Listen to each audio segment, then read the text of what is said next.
I'm Sebastian St. James. Should you invest in UK shares? On this channel, I cover Australian shares. Well, I live in Australia, that makes sense. And I cover the S&P 500 US shares, well, because it's the largest share market in the world. But so far, I have failed to cover anything to do with the UK and the UK shares. Today, I shall rectify that. I got a personally signed letter from Her Maj that said, "We are not amused. Sebastian, you need to be spreading the word about UK shares to the great unwashed." So that's what I'll do. By royal decree, I shall explain to you what I mean by UK shares. Well, UK shares is really the London Stock Exchange because that's really the only exchange in the UK. So there's not one in Ireland. There used to be one in Ireland, but in 1853 it was destroyed by the leprechauns. Here is a map showing the location of the London Stock Exchange. And here it is. It's located in the city, as the Brits like to call it, which is basically the financial district of London. Now, you may be surprised to find out that the LSE has actually 2 resident corgis who live within the exchange grounds. Here is the London Stock Exchange's resident dog walker who walks the corgis every afternoon around 4. The London Stock Exchange has its own share index. Well, that's hardly surprising. In the US, it's the S&P 500. In Australia, it's the ASX 200. And in Britain, it's the FTSE 100. FTSE? What does that stand for? It is the FTSE, or the Financial Times Stock Exchange.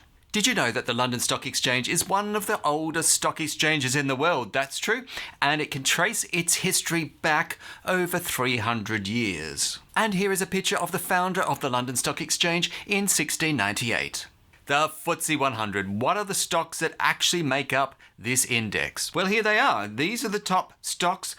Let's see if we recognise any of them. Well, we do. There's Shell, as in Shell Petrol. It is number 1, the largest by market cap. Astrazeneca, who makes vaccines, and in particular for a pandemic that's been going on for a little while. I won't mention it by name, otherwise I get a big banner down the bottom of my video which says, "For more information about this topic, please click through to..." I think you know what I'm talking about. HSBC, of course, is a bank. It is the Hong Kong and Shanghai Bank, which sounds a bit Chinese, but it is actually located right there in Britain. It's a British bank. Unilever makes products for the home. Brands such as Dove Soap, Omo, which is a laundry detergent, Rexona, which is antiperspirants, things like that. Glaxosmithkline, well, they are a drug company. BP, British Petroleum, British American Tobacco, and Rio Tinto, which I think of as an Australian company, but there it is on the London Stock Exchange. So the FTSE 100 versus, say, the S&P 500. Which is better? Which one should I invest in? Let's have a graph-to-graph competition. Here is the returns between the FTSE 100 and the S&P 500 over the last 1 year. Who will win? If I look at my index, the FTSE is in blue, the S&P 500 is in red, and oh, I'm sorry, the UK wins.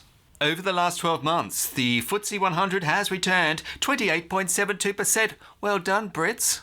And the S&P 500 at 17.42%. Let's go back 2 years.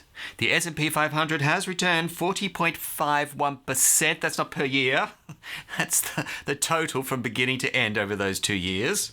And the FTSE 100 has returned 28.71%, so not bad. But the Brits have been bested by the Yanks. Over the last 5 years, here's a graph. Oh, well, there's no competition, really. The S&P 500 in red has outperformed at 68.95% versus the FTSE at what? Minus 0.08. Oh, my goodness me. If you'd stuck your money in the London Stock Exchange over the last 5 years, you would have come away with nothing. No improvements whatsoever. I'm disappointed. Coming up soon, I'll have a video on another stock exchange from around the world. Make sure you're subscribed so you don't miss out. How big is the London Stock Exchange? Well, it's a bit bigger than this. How big indeed in comparison to the rest of the exchanges around the world? Here are the world's biggest stock exchanges. At number 1, there is the New York Stock Exchange. This is by market cap. And greedily, America has a second one in the Nasdaq. That's the second largest stock exchange in the world. At number 3, it's the Tokyo Stock Exchange, obviously in Japan. The Shanghai Stock Exchange in China. The Hong Kong Stock Exchange, which is in Hong Kong, which is now owned by China. So China has 2 of them. And at number 6, it is the London Stock Exchange, the 6th largest in the world. There you go. The New York Stock Exchange was founded in 1817. The London Stock Exchange was founded in 1801, but it can trace its origins back to 1698. New York Stock Exchange, 1817, London Stock Exchange 1801, so obviously the London Stock Exchange came first. Now, on my channel, I do not want any rivalry between the Brits and the Americans. Last time there was a bit of a rivalry down in Boston in 1773. It didn't end up too well. So should you invest in the London Stock Exchange? Well, yes, you can if you wish. It's a perfectly good and functional stock exchange, and it's really open to everybody. You can do that directly by buying stocks on the LSE, or you can do it through ETFs, owning a part of the whole of Britain, so to speak. If you live in the UK, it makes total sense. Why not own shares in your own index? But if you live outside the country, you are exposed to an extra risk, and that is the currency risk.